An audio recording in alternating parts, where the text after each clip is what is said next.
Brothers, could we all take our places for a mid-afternoon prayer?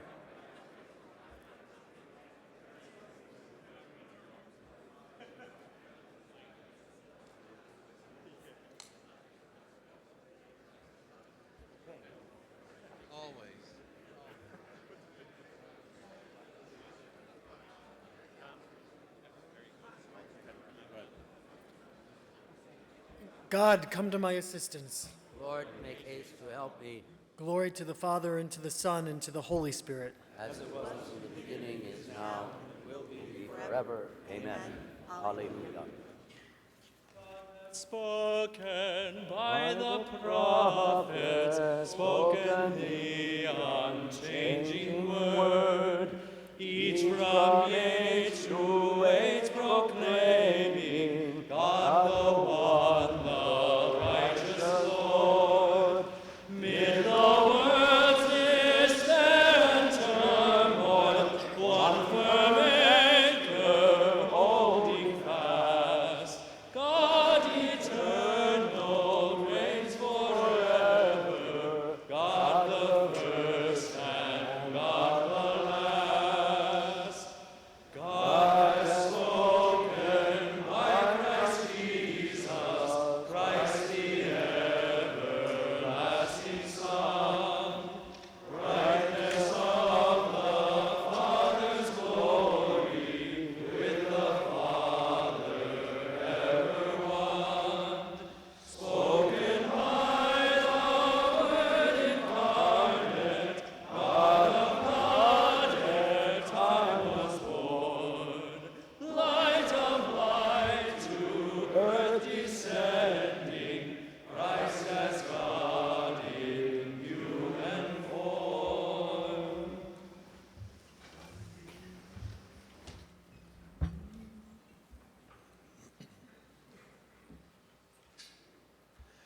Do the things that you have learned, and you will be blessed. Lord, you are just indeed. Your decrees are right.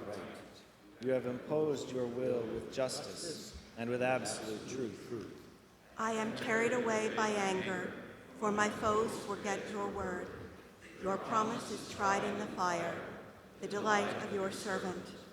Although I am weak and despised, I remember your precepts.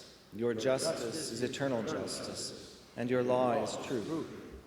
Though anguish and distress have seized me, I delight in your commands. The justice of your will is eternal. If you teach me, I shall live. Glory to the Father, and to the Son, and to the Holy Spirit. As it was in the beginning, is now, and will be forever. Amen. You are just indeed, Lord, and your commandments are eternal. Teach us to love you with all our hearts and to love our neighbor as ourselves. Do the things you have learned, and you will be blessed. Let my prayer rise up before you, O Lord. Lord my God, I call for help by day. I cry at night before you. Let my prayer come into your presence. O turn your ear to my cry. For my soul is filled with evils. My life is on the brink of the grave. I am reckoned as one in the tomb. I have reached the end of my strength. Like one alone among the dead, like the slain lying in their graves, like those you remember no more, cut off as they are from your hand. You have laid me in the depths of the tomb, in places that are dark in the depths. Your anger weighs down upon me. I am drowned beneath your waves.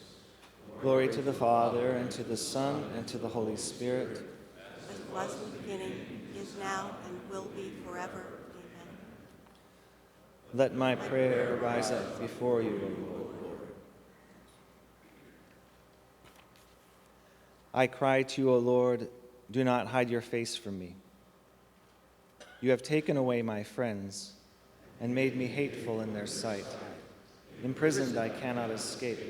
My eyes are sunken with grief. I call to you, Lord, all the day long. To you I stretch out my hands. Will you work wonders for the dead? Will the shade stand and praise you? Will your love be told in the grave, or your faithfulness among the dead? Will your wonders be known in the dark, or your justice in the land of oblivion? As for me, Lord, I call to you for help. In the morning my prayer comes before you. Lord, why do you reject me? Why do you hide your face? Wretched, close to death from my youth, I have borne your trials, I am numb. Your fury has swept down upon me. Your terrors have utterly destroyed me. They surround me all the day like a flood. They assail me all together. Friend and neighbor you have taken away. My one companion is darkness. Glory to the Father, and to the Son, and to the Holy Spirit. As it was in the beginning, is now, and will be forever. Amen. Lord Jesus, Redeemer of all and author of all our salvation, for us you went down to the realm of death and became free of death. Hear the prayers of your family and lift us from our slavery to evil, that we may be redeemed by you and see your Father's glory. I cry to you, O Lord, do not hide your face from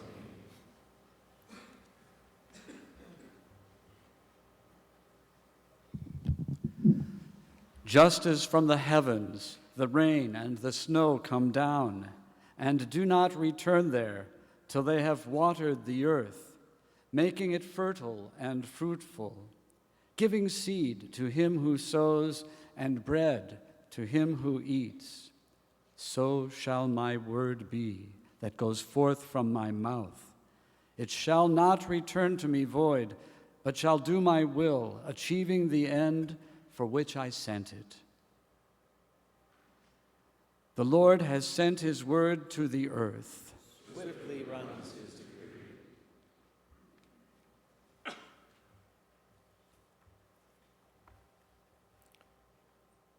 Father, you sent your angel to Cornelius to show him the way to salvation. Help us to work generously for the salvation of the world, so that your church may bring us and all mankind into your presence. Through Christ our Lord. Amen. Let us bless the Lord. And give him thanks. Okay. We'll go to the next presentations.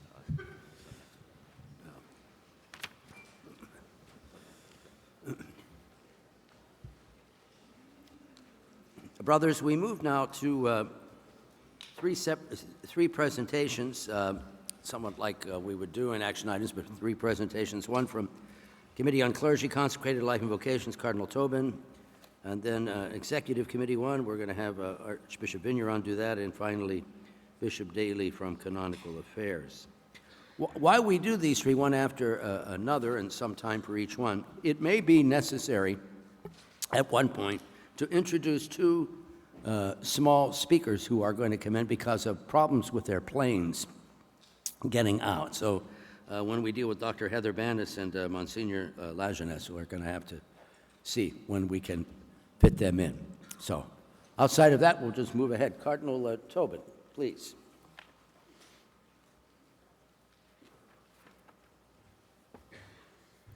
Thank you, Cardinal. Good afternoon. Last September, the Administrative Committee heard from the National Advisory Council and several other sources, and then requested that the Committee on Clergy, Consecrated Life, and Vocations, working together with the Committee on Canonical Affairs and Church Governance and the Committee on the Protection of Children and Young People, draft a code of conduct for bishops. In developing the draft, the committees working together recognized that in our diocese there already exists codes of conduct. In the light of that, the focus became on how to build additional policies and best practices to hold ourselves accountable. This is reflected in the change of the name of the document before you. It's now entitled Standards of Accountability for Bishops. The CCLV committee is most grateful for the assistance of all the bishops on the three committees, as well as the staff in producing this draft.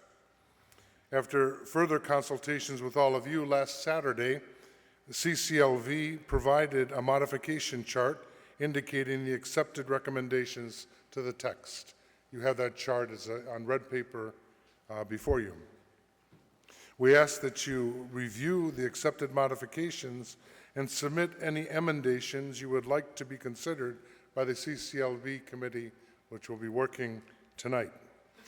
These emendations will need to be submitted by 6 p.m. this evening. Although we may not be voting on the completed document, your emendations will provide a starting point for the further discussion tomorrow that will help to shape our commitment to greater accountability. It will also assist our President, Cardinal DiNardo, as he prepares to participate in the international meeting of the Presidents of Episcopal Conferences that will take place in Rome in February. At this time, I'm open to any initial questions or comments. Thank you. Thanks, Cardinal. Brother Bishop, some initial comments, questions from anyone at this time? I don't see him right now. There's no one in the back. Is there someone in the back? No, I don't think so. Okay. Thanks, Cardinal. We'll be back. We'll be back for more. Thank you. And then to I'd like now to go to Archbishop Vigneron, who's going to represent us on the Executive Committee. This is a discussion on the proposal to establish a special commission for review of complaints against bishops for violations of the standards of accountability for bishops that we just heard about from Cardinal Tobin, and we'll hear again.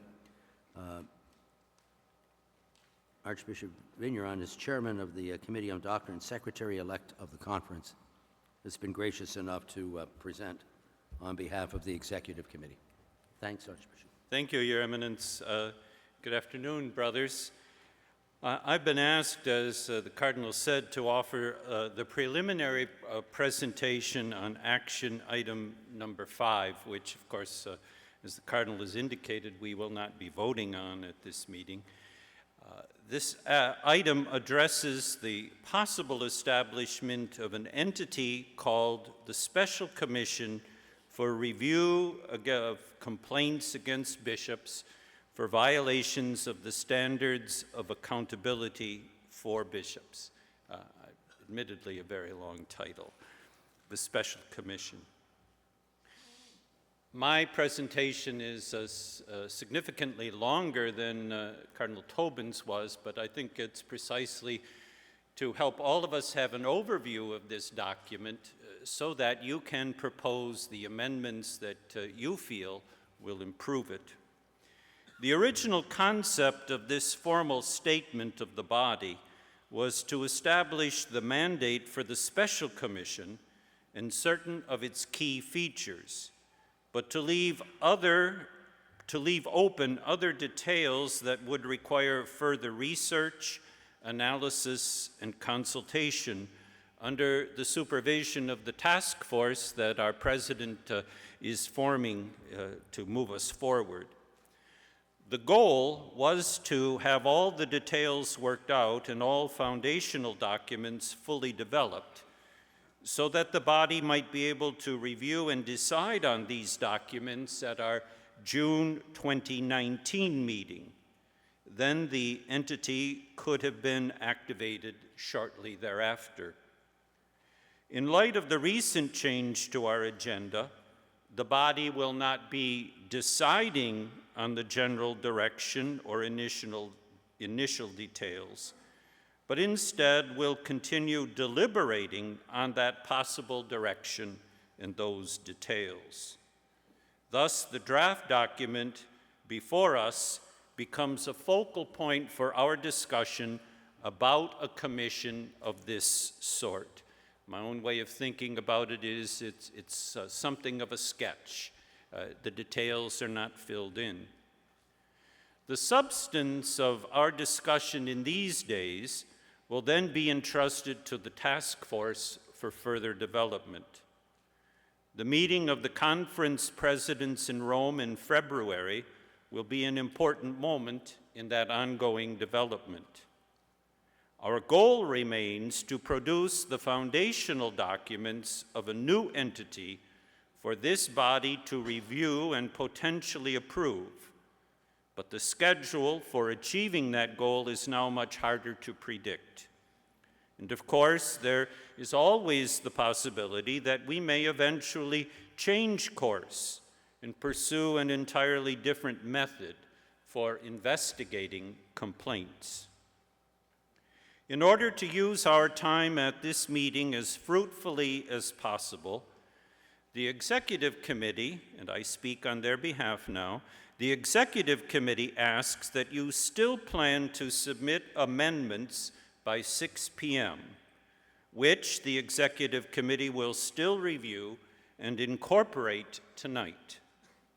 Then tomorrow, we will have a fuller discussion of the document and proposed amendments, but not a vote. You have the latest version of the document before you, including the modifications accepted by the Executive Committee over the weekend. That's the orange document at your places. I will now offer a brief overview. And again, this is to help you think about amendments that you might offer before 6 o'clock.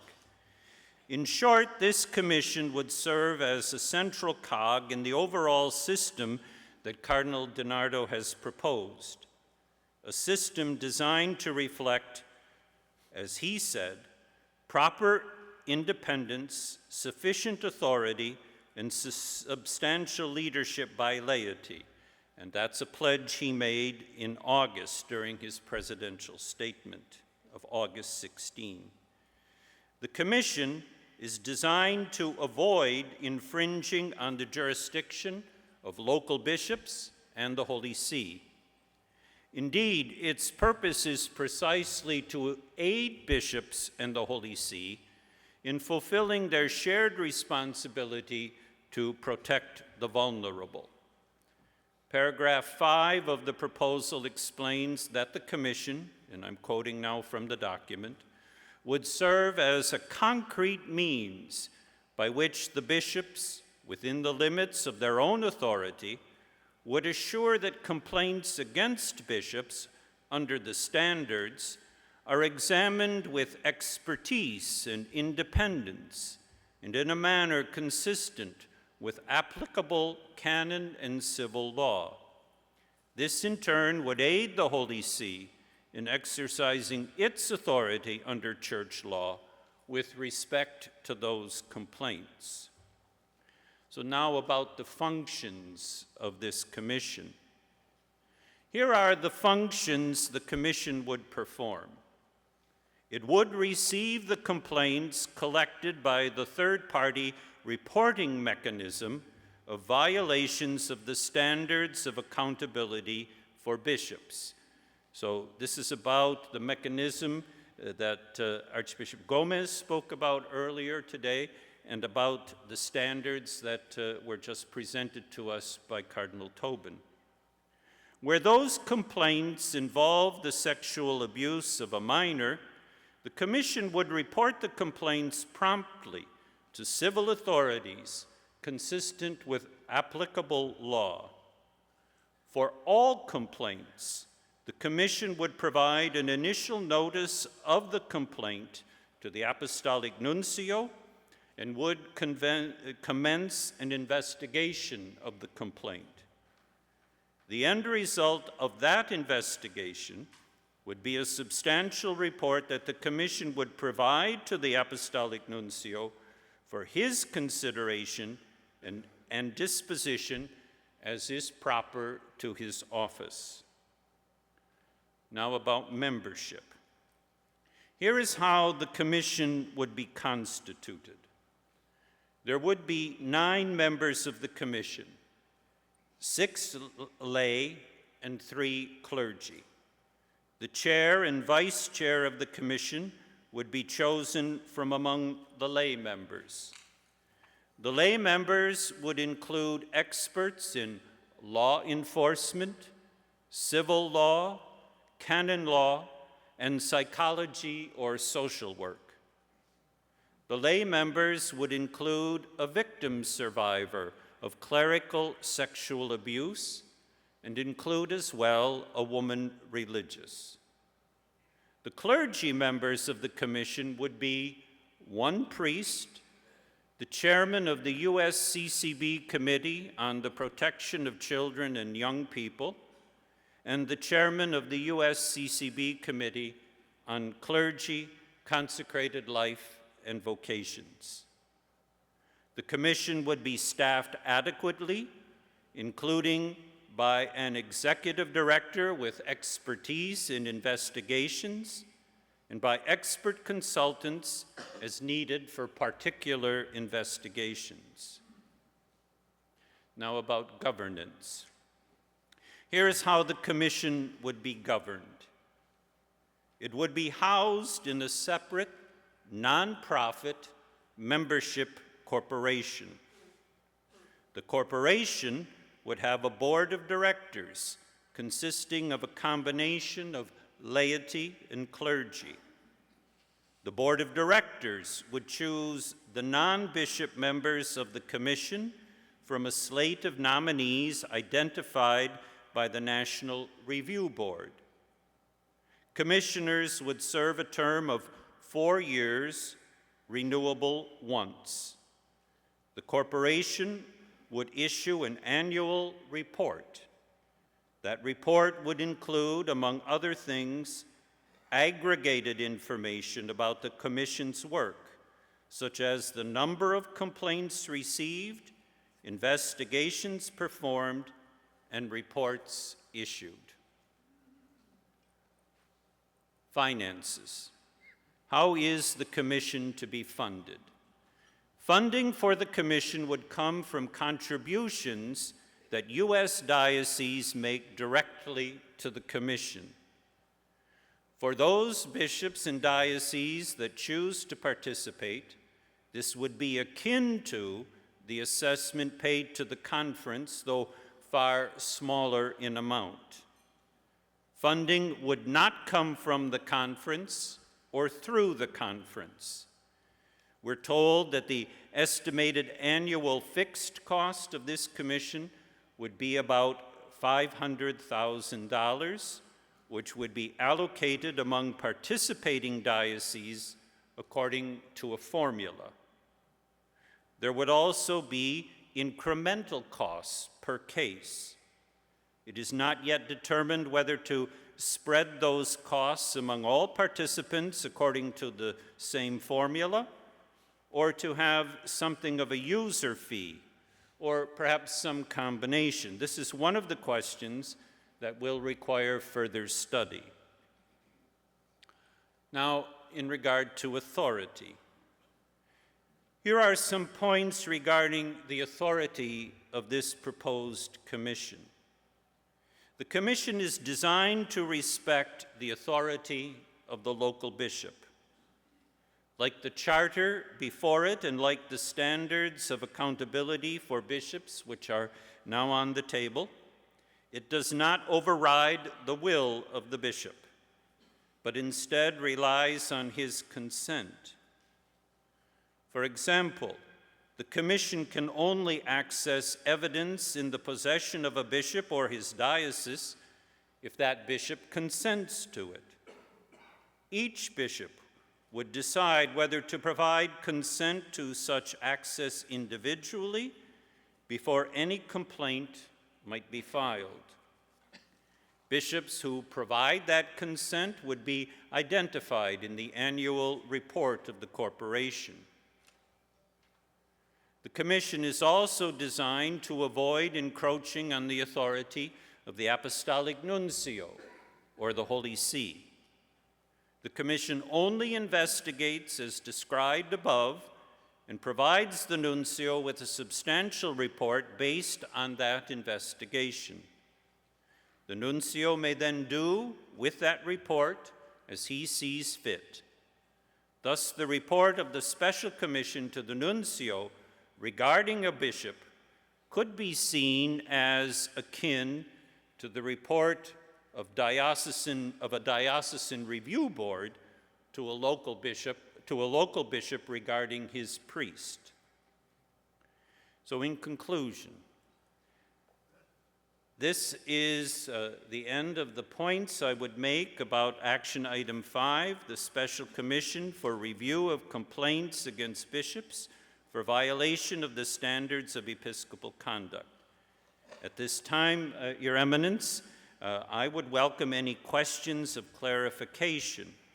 I know that we can then look forward to this more substantive discussion tomorrow on the merits of the matter, with the benefit of any amendments that are proposed by 6 o'clock. And I can answer some of these questions. Members of the Executive Committee are here.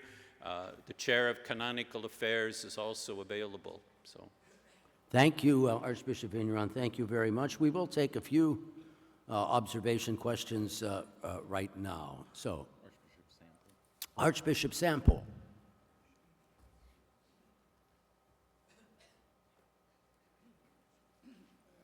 Thank you, Archbishop Vigneron, for a clear presentation, very succinctly, of the idea of this commission. I have a question and then maybe just an observation. My question has to do, and I'm looking primarily at page 8 of the revised document with the modifications that have already been made, paragraph 23, which speaks about the bishops, voluntary participation, but also what could potentially happen during the phase of an investigation if an allegation is brought forward. I mean, in reality, this is the reality that our priests face whenever an allegation is brought forward. And I guess I want to make sure, and I'm concerned that, frivolous or mean-spirited allegations against a bishop, I don't think it's unreasonable to say some of us have our share of enemies out there, that an allegation could be brought forward that is motivated by something other than the truth. And in this idea of protecting the good name and reputation of a bishop, and I would extend that to our priests as well, who are similarly in this situation under the charter, would there be an expectation that when an allegation is made against a bishop and has been forwarded through this third-party reporting process or any other way that would get to the commission, would there be automatically an expectation of the publicity of such an allegation being made against a bishop? And of course, if it's public, then I think there would be an expectation that the bishop would step aside pending the outcome of the investigation. So that's my question. Is, once it gets into the hands of the commission, would there be an expectation that there would be a publication at that point that an allegation has come forward? That's my question. My observation is that in a couple places in the document, the revised document on page 2, paragraph 5, and page 3, paragraph 10, the mention, of course, is made of the role of the Apostolic Nuncio and the Holy See in receiving and properly disposing of the information they might receive. I think that as we look to at least some of the things that have been alleged publicly in the case of Archbishop McCarrick, this is where there has been a breakdown, it seems. And again, I just say that as a possibility. I think a full investigation into that needs to be conducted. And I realize there's nothing we as the bishops can do in a document that we produce to sort of force any action on the part of the Holy See. But I know this is a deep concern of the people who have expressed their upset and concerns to me, is that we can do whatever we want here, but there has to be also a partnership with the Holy See so that proper action is handled there as well, so that, things aren't, shall we say, swept under the rug. Since the second part is an observation, I don't know that I can help in the process on that point. But in terms of the commission and how it deals with complaints that are forwarded to it, it's certainly my understanding that they would use all of the ordinary professional standards for managing a complaint. But that's a presupposition I have. I would suggest that if that is a matter that needs to be more particularly identified in this document. I think I can speak for the executive committee to say that would be welcome as an amendment, something that needs to be further specified in this text. Bishop Steves, followed by Bishop Ricken. Somebody here.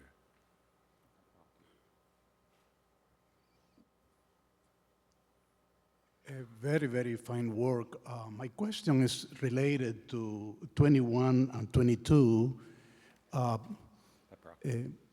You know, in taking in the experience of accrediting agencies, once the accrediting agencies finalizes the report, the institution has always the chance to read that report before it is acted on.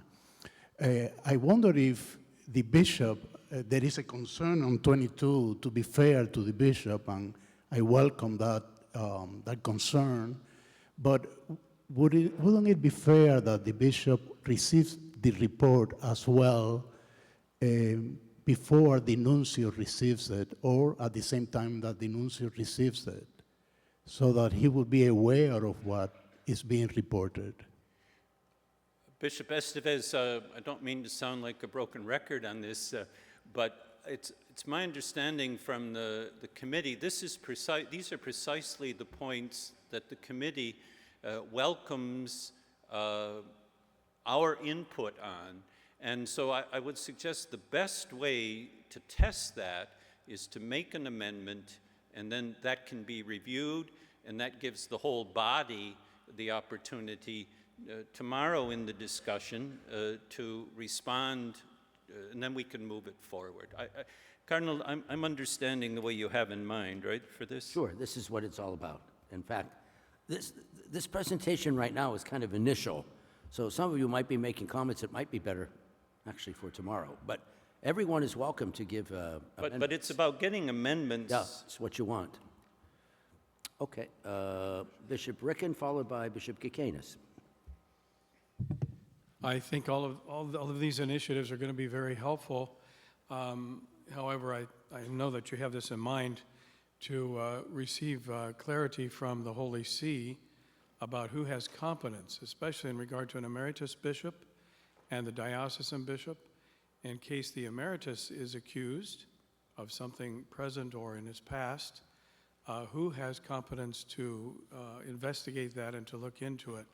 There's a lot of confusion in this area, and I think that needs to be talked about with the Holy See.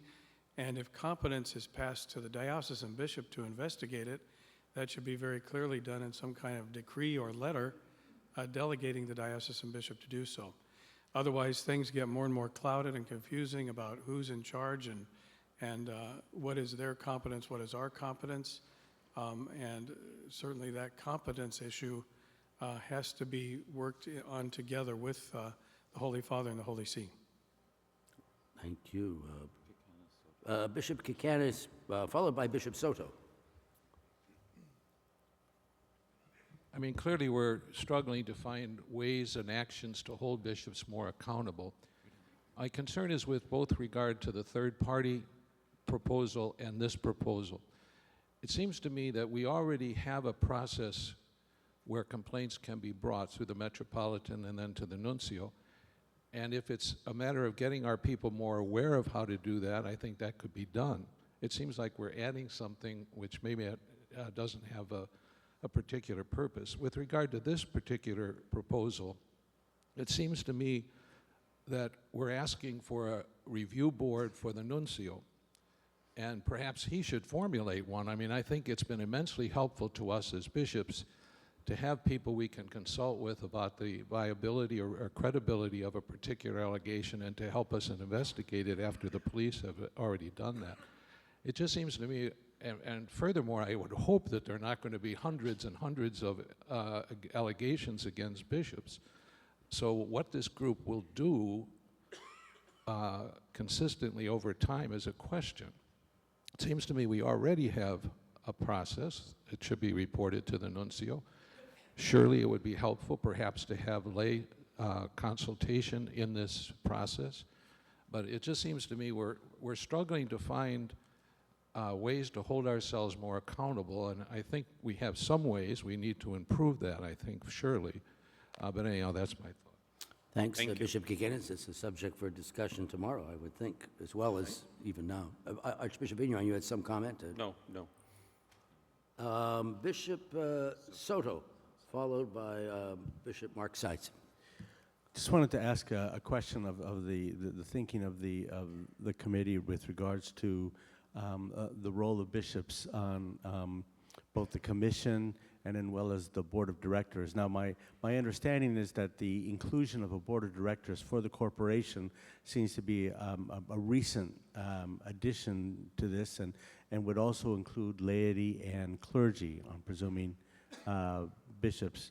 And so I just would like a little bit of an explanation as to the role of why include bishop members both on the commission and then I'm presumably on the board, and because I think that having bishops involved in that does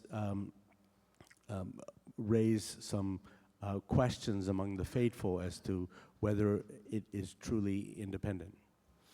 It's my understanding as this evolved that part of the thinking was based on our experience with our own diocesan review boards, and that having some clerical members, some bishop members, provides an appropriate kind of insight for both the board of directors and for the commission. But again, this is something that can be amended. Bishop Seitz, followed by Bishop Murray. I may be suffering from just a bit of sticker shock on the cost of this endeavor. I'm wondering if the committee considered a more ad hoc approach to this process rather than a standing group that would always be officed and doing this, or perhaps another approach such as what Bishop, as I was participant in some of the deliberations, the point was made that without some permanent reality, it would be very difficult for this goal to be achieved. But people recognize that this is a lot of money, that's right. Yeah, and I'm concerned, as was mentioned, that there aren't going to be that many cases. So if we're a trained group that could come into action when needed, but not given that so much of a permanent status. Bishop Murray, followed by Bishop Epraki.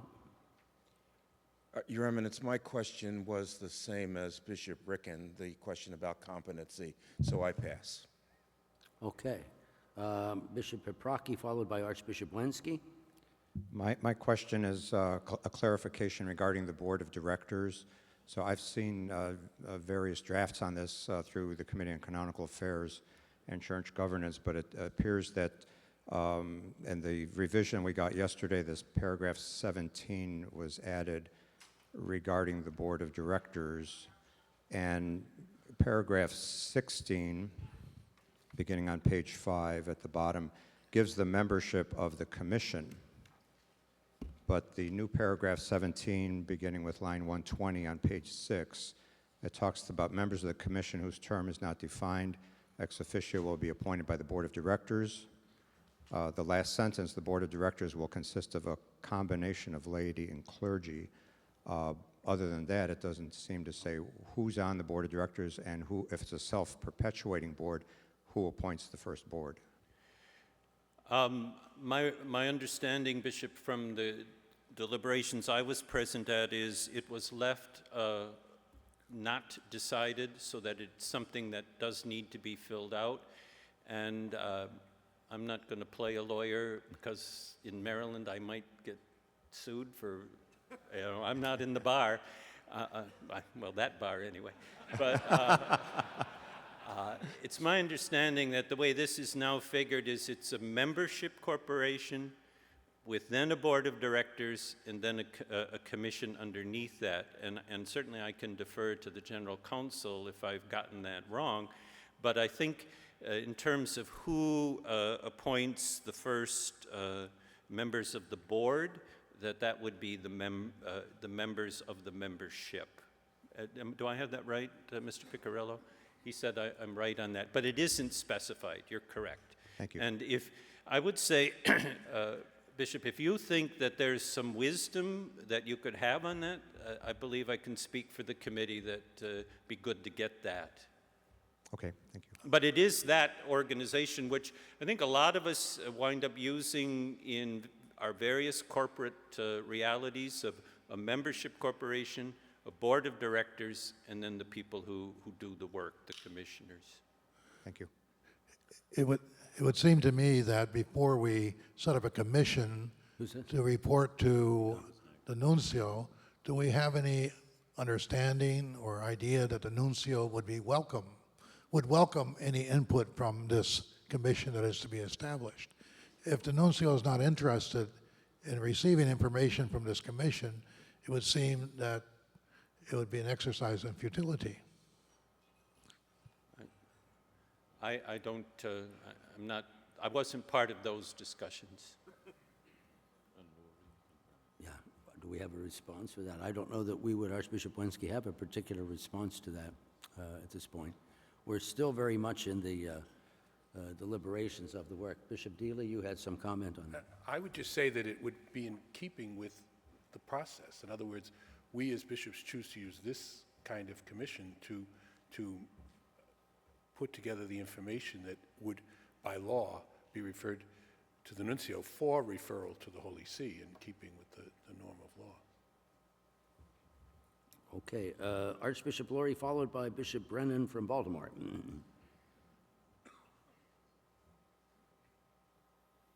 Thank you very much. Just a clarification, if it's appropriate. When would a bishop sign on or agree to this process? For example, when a bishop signs the standards of accountability, does he thereby also agree to adhere to the process that will measure whether he has lived up to them, or has that yet to be determined? I didn't see anything in the documentation that either says they are tied or they're not tied together. Again, I think that's something that we need further clarification. So the point of consent would be pretty important. If you consent to it in advance, would be probably more credible than right. No. If you consent or refuse to consent once you're facing an accusation. At the discussions I've been present, Archbishop, this has been presented entering into this instrument as a covenant, and you would enter into this covenant and agree to use this mechanism. Very helpful. Thank you. Although, Archbishop Lurie, your question was brought up, someone would be part of the covenant but say no once their name, is brought up. Could be. And it's an issue. It is an issue. Thank you. Bishop Brennan, Baltimore, Mark Brennan, and then Archbishop Rolio. I do think the question about who appoints the board of directors is an important one that has to be spelled out. The thing I wonder, did the committee consider at all an alternative source of funding? A lot of us know about these GoFundMe accounts that arise after a disaster. And I think there would be lots of people, Catholic and non-Catholic, who would contribute to this kind of a commission. We get more than the $500,000. Thank you, Bishop. Archbishop Rolio, followed by Cardinal Supich. Thank you very much, Archbishop Vigneron, for your presentation. In support of what Bishop Canis said, I think it would behoove us to know before setting this up if the nuncio is indeed, or the nunciature is indeed interested in this kind of collaboration. And also, along the line of what Bishop Brennan just said, if it is a 501c3, a civil corporation, and is governed then by the bylaws of that civil corporation, does that in some way oblige the nuncio to accept this information and also to act on it And are we not running the risk of somehow compromising the diplomatic status of the nunciature as a representative of a sovereign state? And finally, again, as Bishop Brennan said, is this commission truly independent if it's dependent on the funds from the diocese? Because obviously the diocese could also pull those funds away.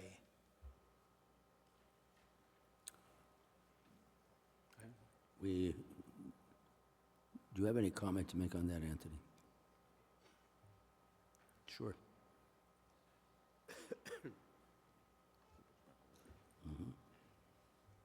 As to the question regarding the 501c3 status, I think its separateness would be precisely what would help avoid any liability tracking back either to the nunciature on the one hand or to the conference or anywhere else for that matter. It would be its own corporate entity with its own liability risk profile. So I think that was kind of the core legal question.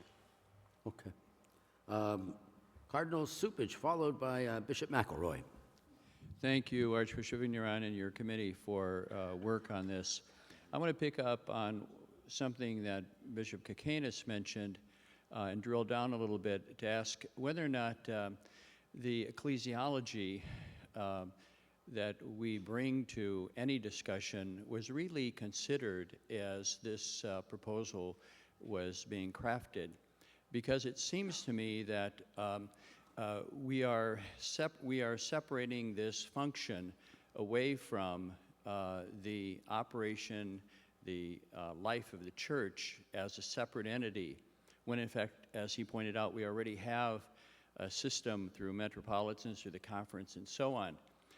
And I ask that because I'm wondering if we're going to get into a mentality as a conference, as brother bishops, of seeing this as something that we're outsourcing, rather than taking responsibility for ourselves as pastors in terms of these complaints.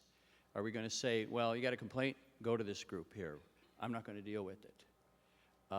I think that is something that has to be thought through. What does our ecclesiology tell us and inform us as we make this decision? I really would have appreciated more time to consider all of this. We got the documents somewhat late in terms of the normal course of documents being given to us by the conference. It was just 10 days. So there are a number of issues. And so my question to you is, was there thought given to the ecclesiological dimensions of this? And is there a reason why we really got these documents so late? On the latter point, I'm not able to answer, but on the first point, yes, in terms of an ecclesiological reflection. And I would say it has occurred as I've been present at two levels. One, insofar as the Committee on Canonical Affairs has looked at this very carefully, and I think we can have a confidence that if this is in harmony with canon law, it's in harmony with our ecclesiology, because as the late Cardinal Hickey used to say, oh, canon law is just structural theology. So I think it does. I think that's a piece of it. Another thing that the group has also considered is that this is an aid for us bishops to fulfill the mandate that we have to report problems and complaints. And so it is one more form of assistance to us and to the Holy See to be involved in discipline. So that was another point in the reflection. And the third point is that it is an act of communion, that we are engaged in mutual communion to support one another and to try to keep integral the discipline of the church. And especially since this is an initiative of each bishop who engages in this covenant, it seems to be, in the reflections I've heard on this, in harmony with the point that Bishop Paprocki made earlier today about each of us as bishop exercising governance. So on those points, there has been reflection, I can say that. It then devolves to the rest of us to say whether or not it's a solid reflection. I think each of us makes that judgment, but it was not overlooked. I would add also that because of the shortness of time since the crisis began, this document, which, by the way, I think even if we had been permitted to vote, would have not been finished completely until next June, I think. It's pushed into a shorter span of time. But I think the comments some of you have raised relative that there are alternates, I mean, tomorrow, this is extremely important to bring these matters up. You know, that there may be an alternate way, perhaps using the metropolitans, that is significant in this. But thanks anyway, thanks. Bishop McElroy, followed by Bishop McManus. I just have a question of interpretation of how the two documents interrelate. It's my understanding that the special commission will deal only with alleged violations of the standards of accountability, which that's what's in the document. And the standards of accountability in the delineation of what we are committed to in terms of handling allegations of abuse against a minor and so forth, says it's the charter that's the standard. Now, the reason I ask this question is it goes to the issue of retroactivity. You can't go before 2002 and apply the standards of the charter. So there's a natural retroactivity limit placed by these juxtaposition of documents, namely that as I read these two taken together, the only cases of handling that this commission could take is post-2002. Is that what the intention is? Because I think it's what the document taken together leads to. Well, in terms of intention, Bishop, I would suggest what we need is clarification within the statement. It's much better to have a clear statement than to rely on somebody's intention at a time. So I think that would be a very good amendment to make. I think that would be a happy way of approaching this question to myself, to focus post-2002 in the action of the Special Commission rather than going pre-2000. Thank you, brothers. We're going to call on a few more here, but I have to say some of this might belong to tomorrow, and my reason for saying that is we have two speakers who have to get out on a plane, and we'd like to get them in shortly. So right now, I have 5 speakers. Let's see how far we go with the next 2 and then the others may want to wait till tomorrow. Bishop McManus, followed by Bishop Bigler.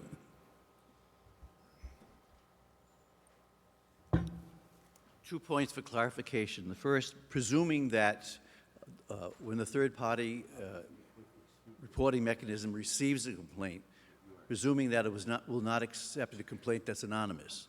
I'm sorry, I can't. Given the fact that my presumption is that when a complaint comes into the third-party reporting mechanism, that it does not receive anonymous complaints. However, since it's such a serious matter, is there some provision that when the commission actually receives the allegation against the bishop, does the commission have some type of mechanism to, in point of fact, to verify that it's not anonymous? That's the first point. And the second point, the document seems to be silent on when is the bishop against whom the allegation comes, when is he notified? Mm-hmm. When the beginning of the commission's work, the end of the commission's work, when he gets a call from the nuncio? I think that's something that has to be very importantly clarified. Thank you. Sorry, Bishop Bigler? Okay. Followed by Bishop Doherty. Having just investigated a bishop, without telling you all the details of the costs, I think your cost estimate is probably far too low, at least in the initial years where there may be a number of bishops being brought to your attention. One of the things we have to remember when we have bishops is your investigator has to go to multiple dioceses. But anyway, if you want a little more information on that, I can provide that. I'd rather not say it at this level, but I think it could be many times higher than that per year, in the first years at least. I think the executive committee would really appreciate that, and that's something important for all of us, well, for the leadership to know. Thank you, Bishop. Bishop Doherty, followed by Archbishop Chaput. Again, thank you for the work of the Executive Committee. I think a lot of the comments can be understood in the context of the management of expectations, not just for those of us in the room, but for those who are looking in on our discussion. And I would also wonder if the Budget Committee, because we might run into some bylaws issues with regard not only funding this, but also I sat in an audit committee meeting this morning about the various people bidding on the next audit or the next audit company, and those costs vary widely. So if we take all of these together, we have to be realistic about expectations and be sure that we share those.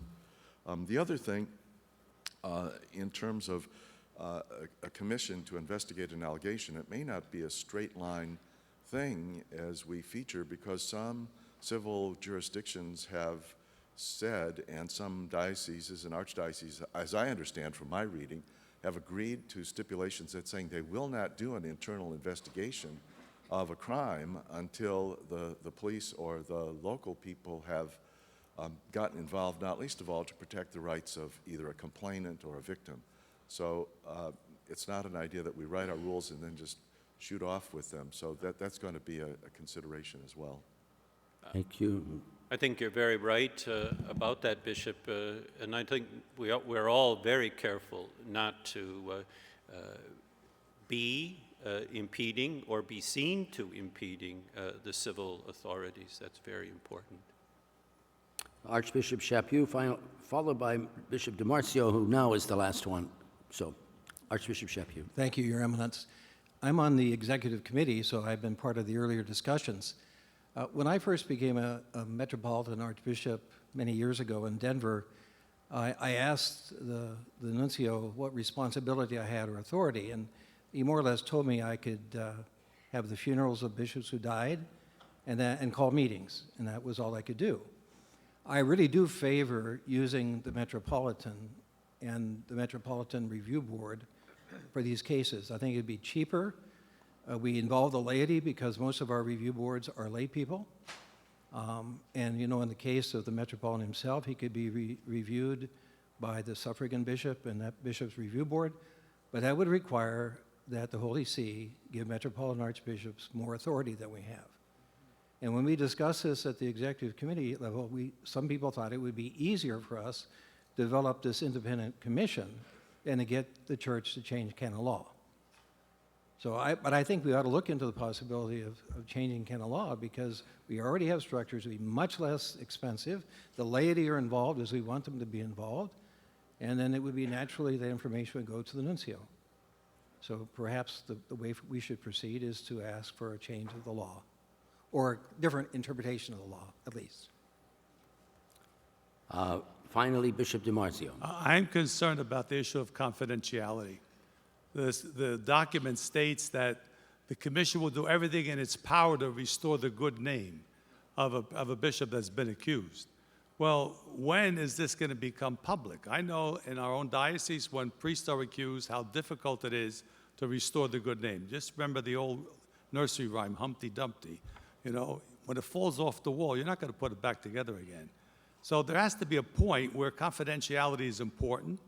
In investigation, it can be held to a certain point, but it has to be better specified, because saying that they're going to do all in their power to restore the good name of the bishop, if it's an allegation that is unproven and is public, that is an impossible task. Thank you all. Thanks, Archbishop. Thank you. 6 o'clock. Thank you all. Before we bring Bishop Dealey on to finish this initial presentations, we have two people who we had brought in as speakers, and Monsignor Branstad will introduce them now. In anticipation of our open discussion of the crisis, it would be good for us to recall the spirit of yesterday when we heard from those who had been affected by abuse crisis. So we'll begin this session by hearing from those who minister to victims and survivors. Thank you, Your Eminence. Dr. Heather T. Banas is Victims Assistance Coordinator for the Archdiocese of Los Angeles. She has held this position since 2016, although she has worked with the Archdiocese assisting with abuse claims for over 10 years. Dr. Banas is a clinical psychologist whose work focuses on children, adolescents, and their families. Dr. Banas also serves as an associate professor of psychology at Occidental College in Los Angeles. Thank you, Dr. Banas.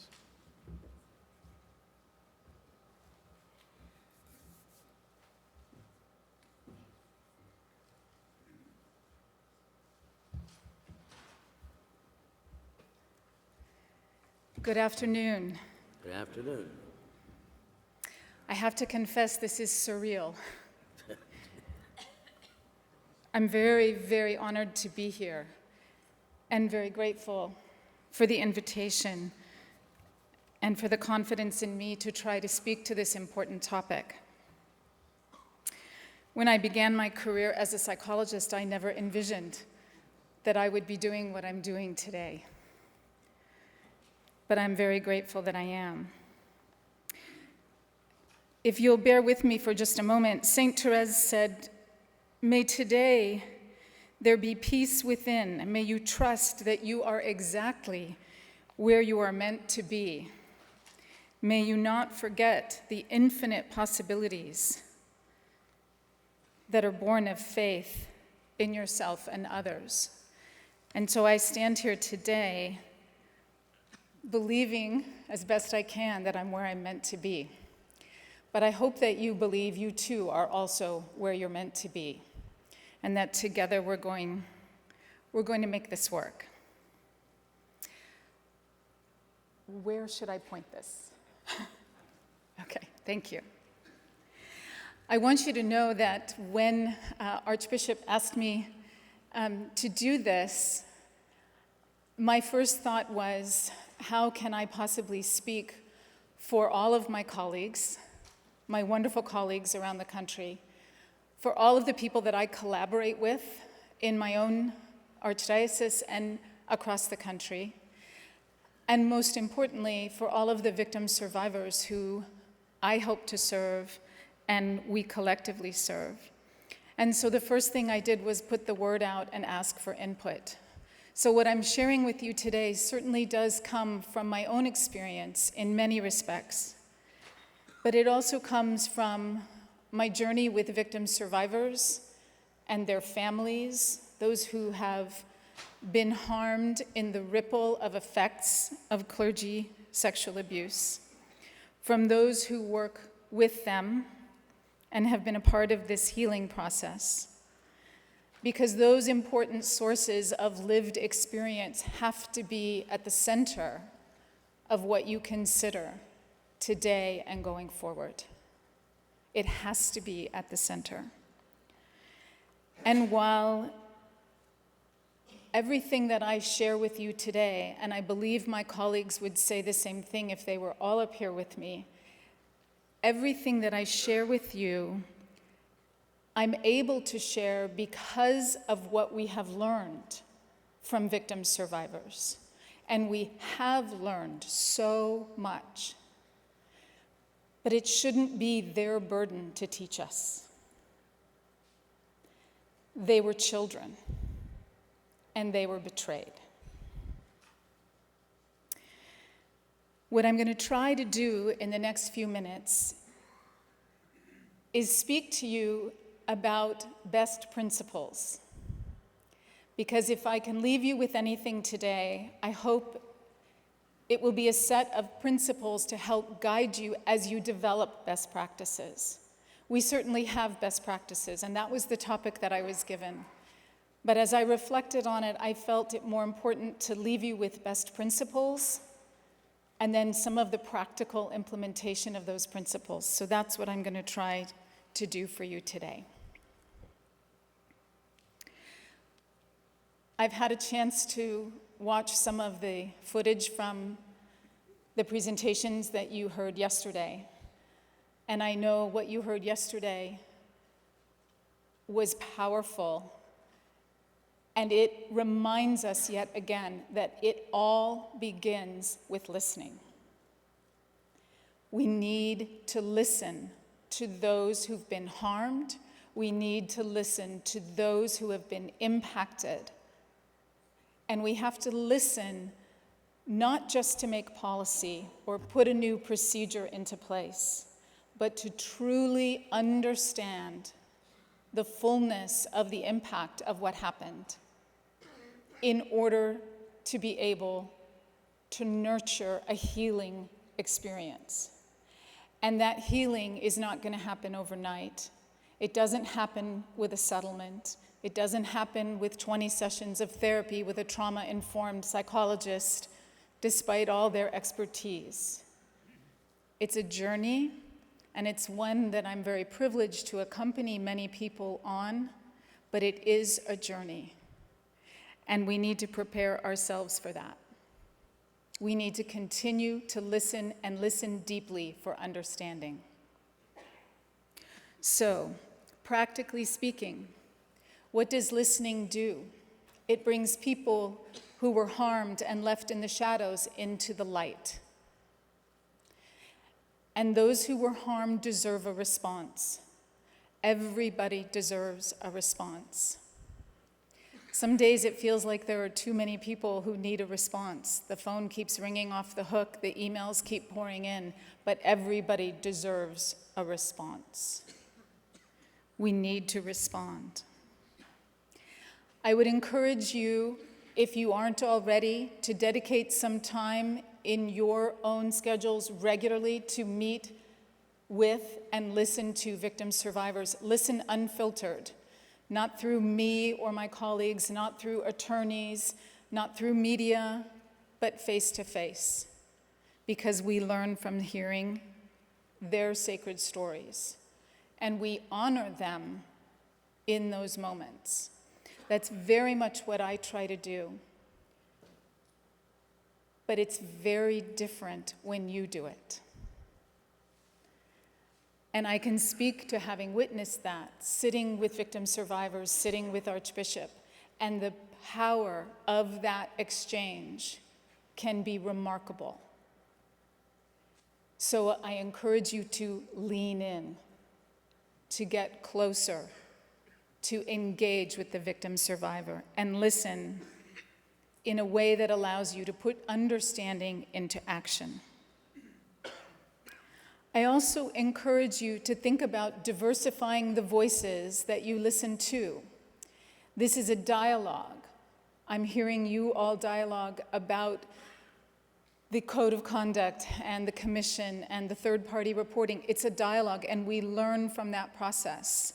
But you need to think about who you invite to that dialogue, which is why I am personally so grateful that I was invited to this one. Think about who's being marginalized and who's being invited to the table.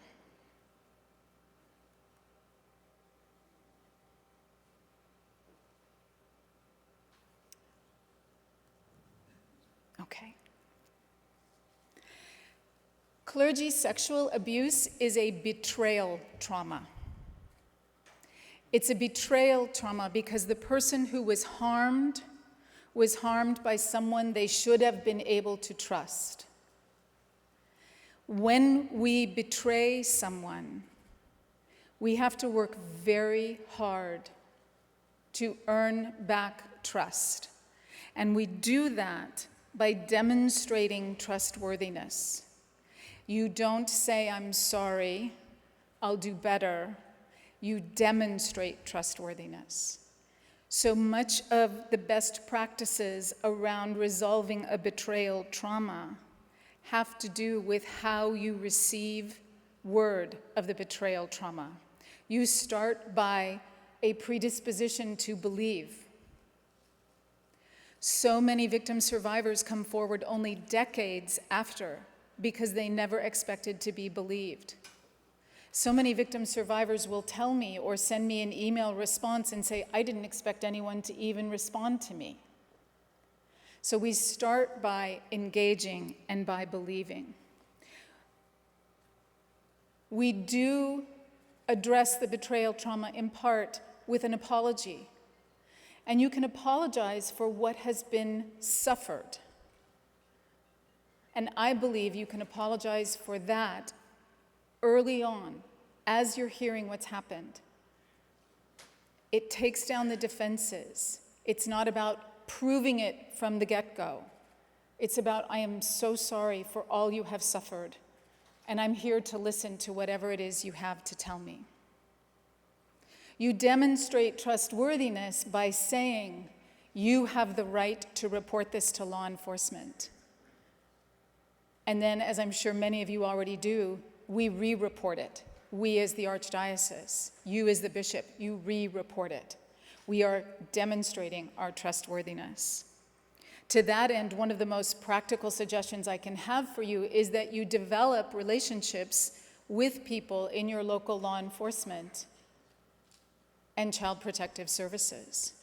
People that you can pick up a phone and call, particularly when some of the reports that we encourage may not seem to reach an initial threshold of reportability to that agency.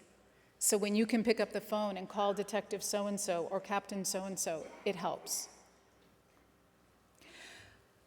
Practically, you demonstrate a desire to heal the betrayal by offering supportive services immediately. We offer counseling to those who come forward to us immediately. We don't wait for the investigation to be completed. We don't wait for there to be incontrovertible proof. We make the pastoral offer so that people start getting the help that they need. Remove those priests that are accused. Remove those who are accused right away, pending the outcome of the investigation. Another way of saying, I am taking what you said as important, and I'm trusting that we need to investigate this and we need to safeguard children in the meantime. It's putting the victim first. It's putting the victim first. And you announce. You do announce. You let people know that an allegation has been received and it is plausible. There is enough about time and place match that it has credibility, and so pending the outcome of this investigation, so-and-so is being removed from ministry because of an allegation of misconduct with a minor. You lead with all of those things to build trust and to try to overcome the betrayal. Demonstrating trustworthiness is something you have to do over and over again.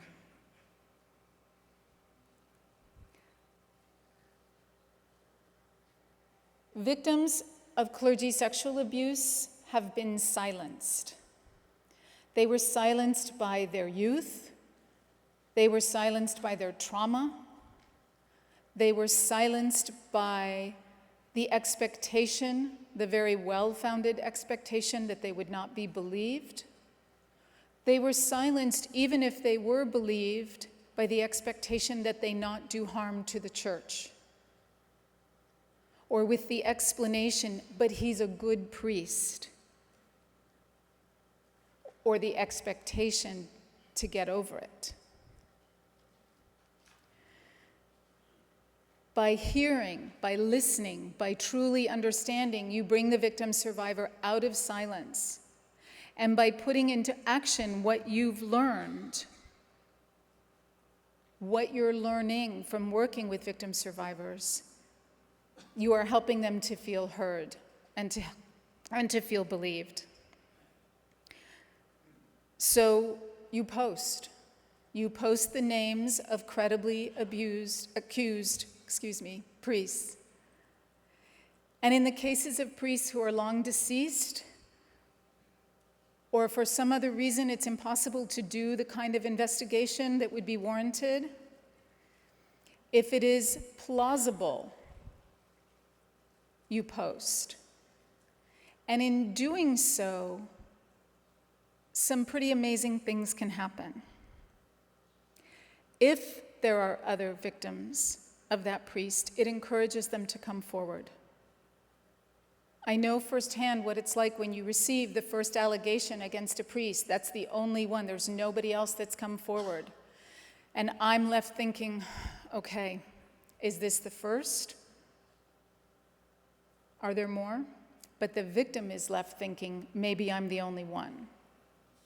In posting, we may resolve that, because it does give courage to others to come forward if there are others who need to come forward.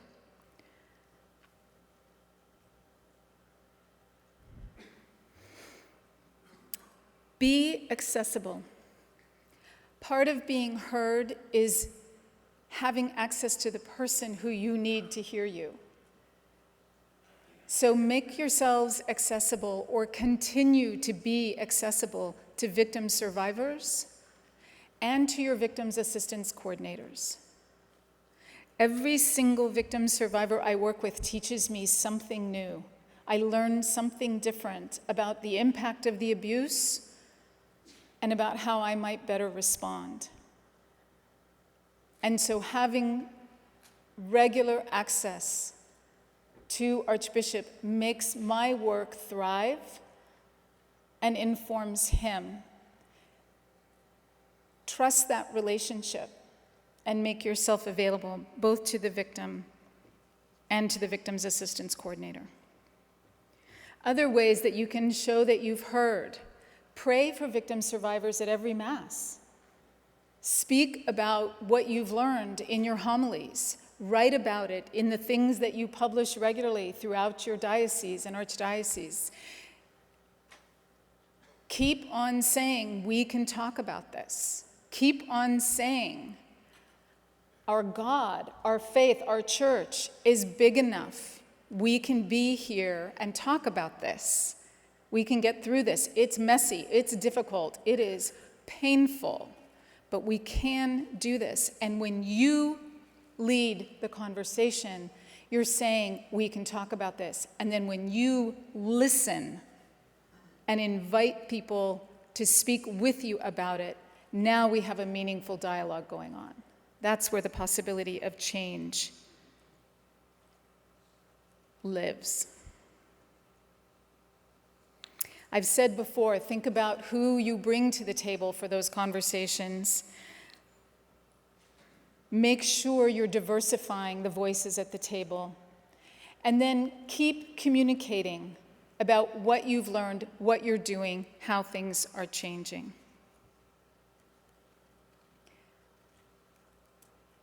Be victim-centric. Start with the person who was hurt. Think about them first. Pray for them first. Pray for our church, yes. Pray for one another, yes. Pray for the priests, yes. All of that. But start by praying for the person who was hurt, the person who was hurt as a little child. Offer apology meetings. Offer liturgies for healing, liturgies of lament. Offer sacred places and spaces where victims can come, feel recognized, feel acknowledged, feel safe, feel a part of their church. And try very, very hard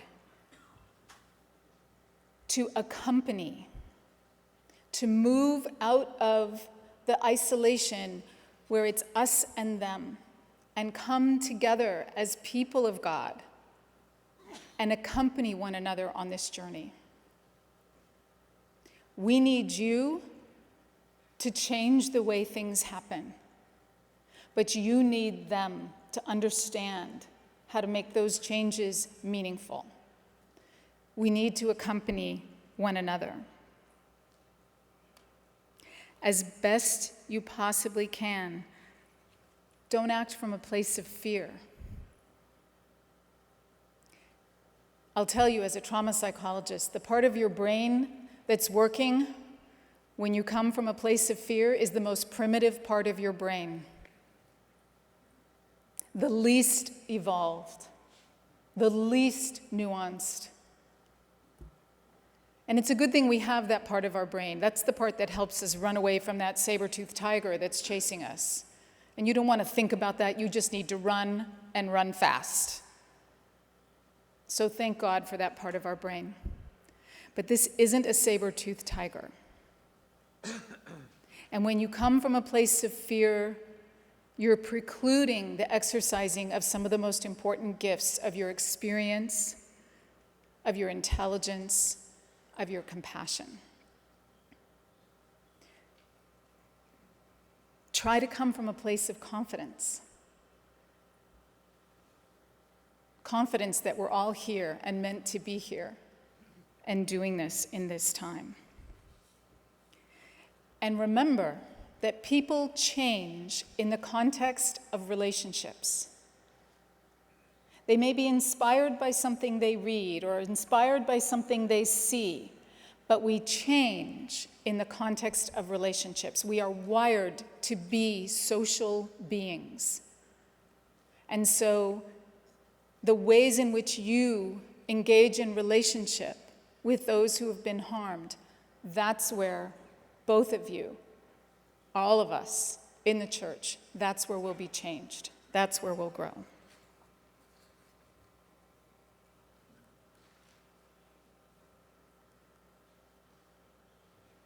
Oops, I got too eager there.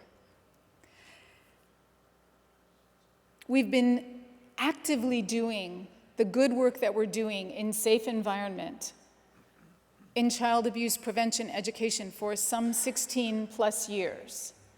And it is working. It is working. The numbers tell us that. And thanks be to God, it's working. But it's working because of vigilance. It's working because we're paying attention. And the minute we stop paying attention, human nature takes over. We have to stay alert and vigilant. And so, best practices in this regard. I'm all for parish audits and rigorous ones.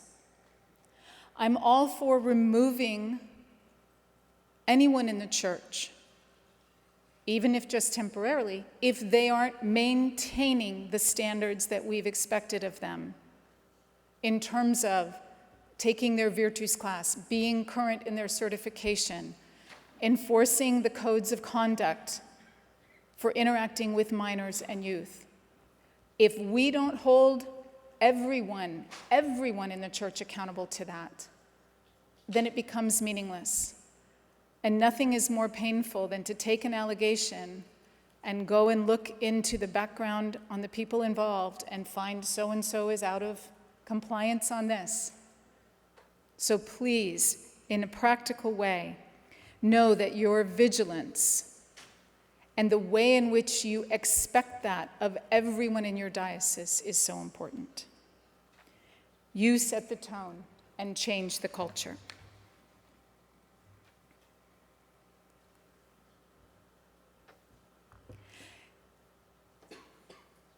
I think part of the reason that best practices were hard for me to just list for you is because each person who comes to you, who comes to me, comes from a different place of pain and experience.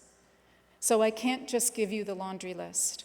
But if you think about that engagement and recognize that you're going to need to be flexible, then hopefully the principles that I've given you will be helpful to you in that regard.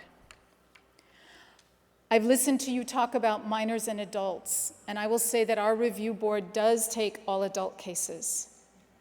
Everything goes to our review board. And for what it's worth, because we see more and more patterns of grooming of adolescents that is then acted upon when that adolescent becomes an adult, that's one good reason from where I sit to have both adult and minor cases go to the same review board. knowing that I'm used to speaking in 90-minute chunks to a captive audience of students who can't leave the classroom, and knowing that I was given 10 minutes today, which I've clearly gone over, my answer to that was this PowerPoint, which you will have access to, so you'll have all the information that is on it. But in speaking in my closing for you here, I was asked by Joe to tell you all that there are too many people out there like him who have waited 48 years. 48 years to tell their story. For 48 years, no one knew what happened to him but his wife. And he has been angry, and he has been depressed, and he's been outraged, and he has been sweet and provocative and difficult and grateful and gracious. And he is thriving. And I have every confidence he will, because his healing journey began with telling and being believed. And because of that, his life is changed. And he wanted you to know that there is hope, that the healing process can happen, but we need your engagement. I only recently, don't ask me where I've been, under a rock or something, but I only recently discovered the Irish poet and mystic and former priest, John O'Donoghue. So my last two slides for you are actually a blessing from him for those who are awakening to the trauma of his or her past.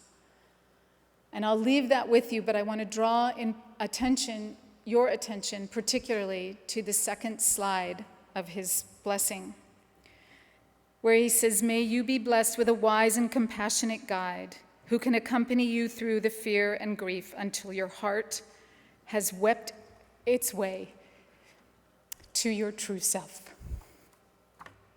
Thank you.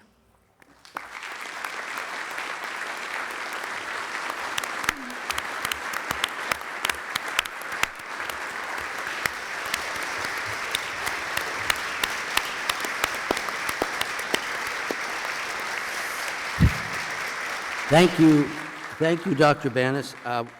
We'd like to call immediately Monsignor Lajeunesse. Reverend Monsignor Todd Lajeunesse is the Rector-President of Sacred Heart Major Seminary in Detroit, Michigan.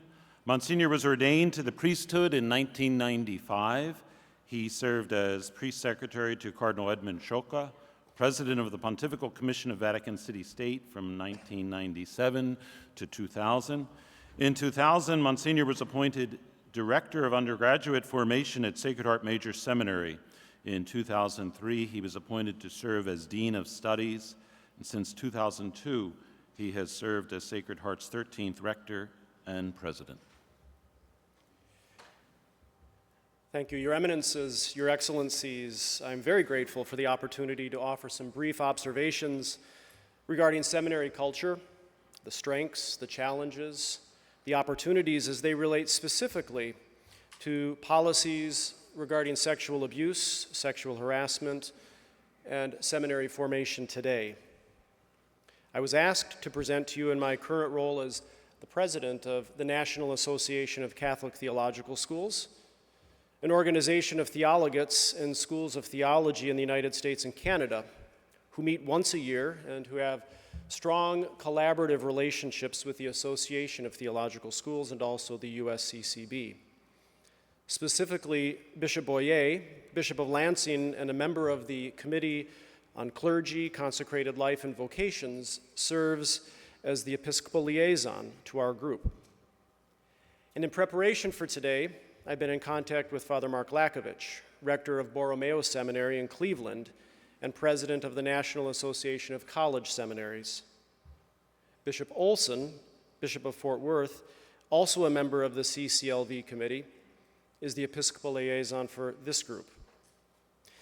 In my remarks, I want to focus briefly on some positive steps seminaries have taken in recent years, what is happening now, and what opportunities do we have moving forward.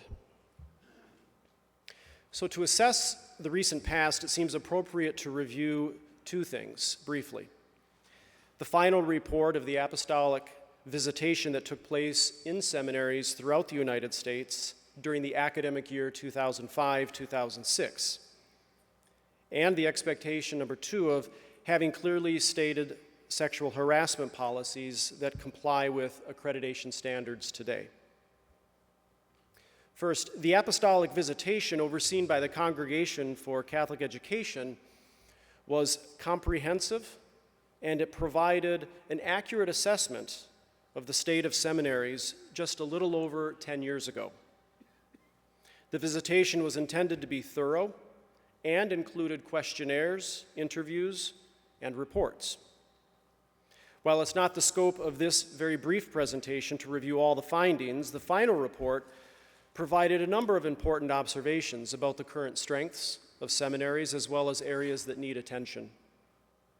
With regard to the focus of this specific presentation, the final report of the visitation noted directly, and I quote, "the difficulties in the area of morality that some seminaries had suffered in past decades. Usually, but not exclusively, this meant homosexual behavior. In this context, the congregation underscores the importance of its 2005 instruction concerning the criteria for the discernment of vocations with regard to persons with homosexual tendencies in view of their admission to the seminary and holy orders." Close quote.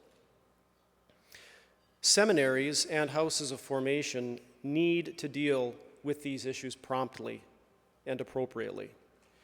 Here, vigilance needs to be maintained so that the candidates seeking admission and those in formation programs find a holy and a healthy place to be formed in the heart of Christ, and to ensure that they can live celibate chastity generously and faithfully.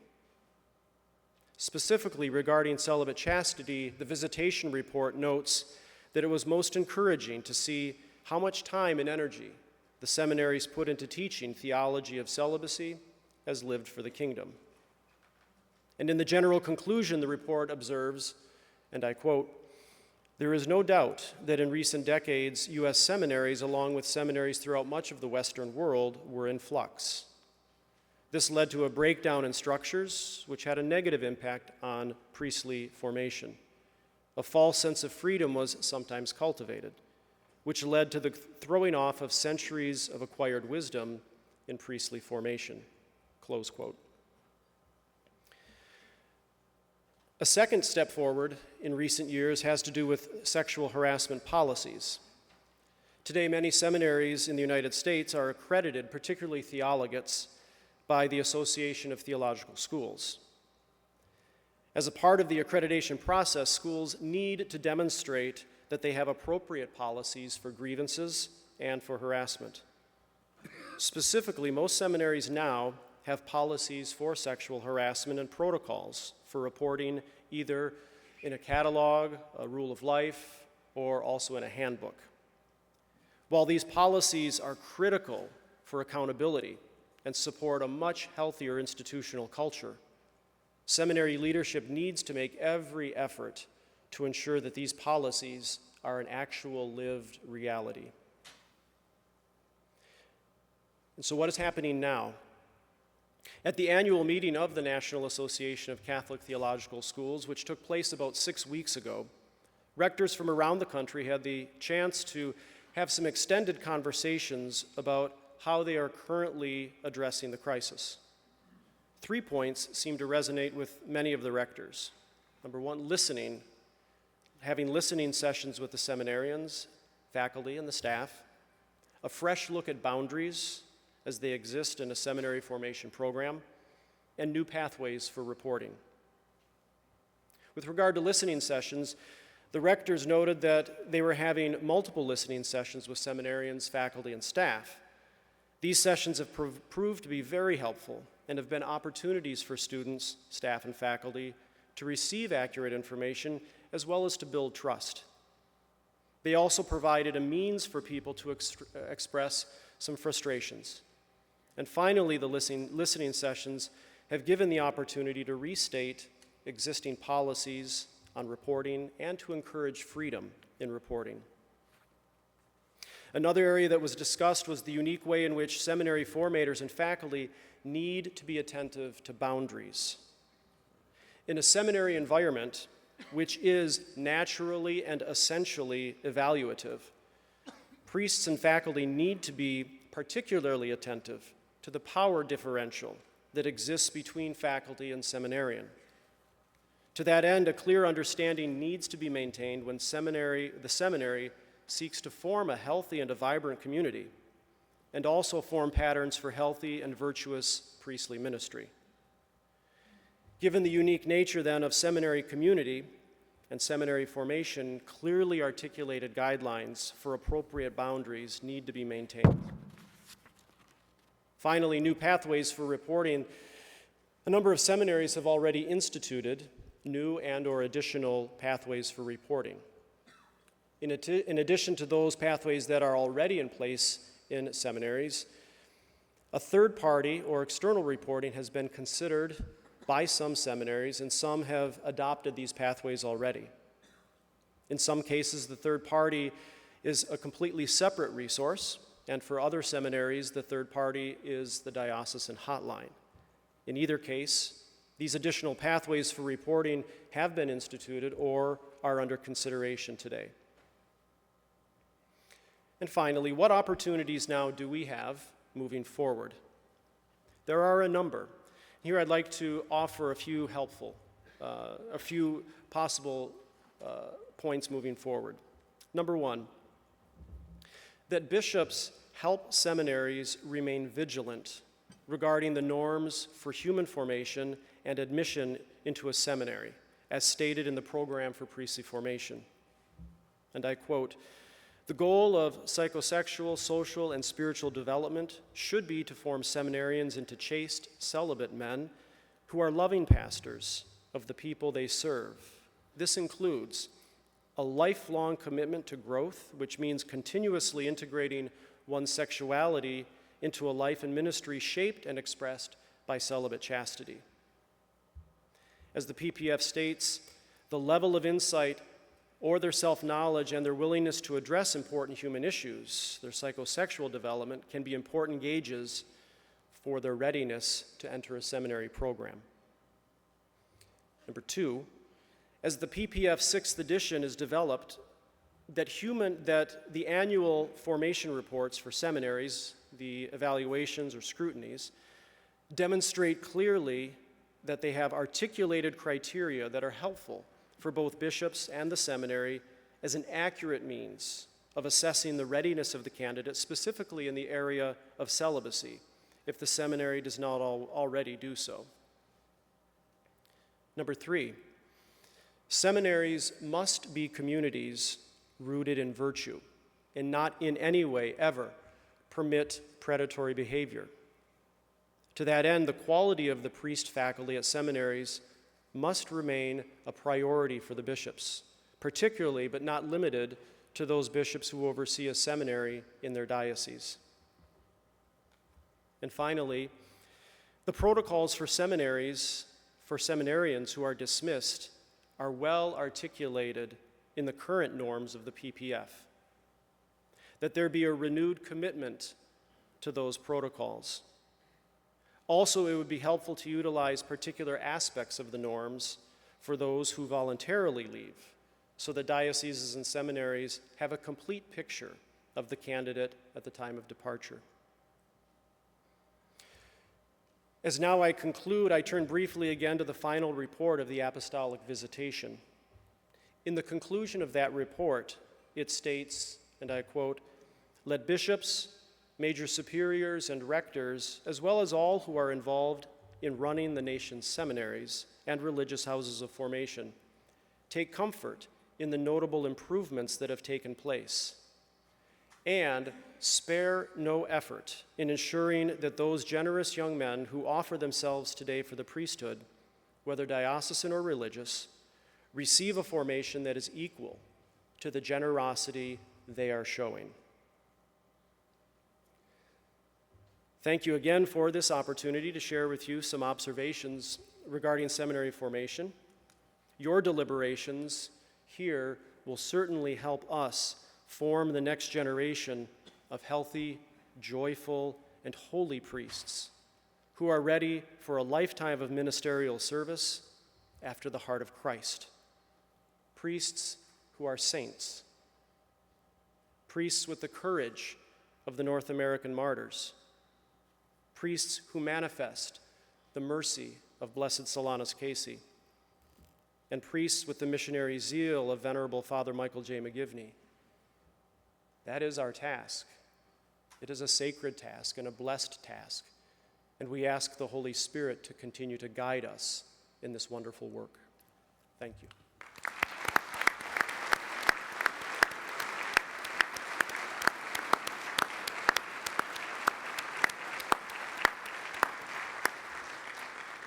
Thank you, Monsignor. We're going to take a break right now, brothers, till about 4:10. So be back here by 4:10. Perfect. Thank you. We're on schedule.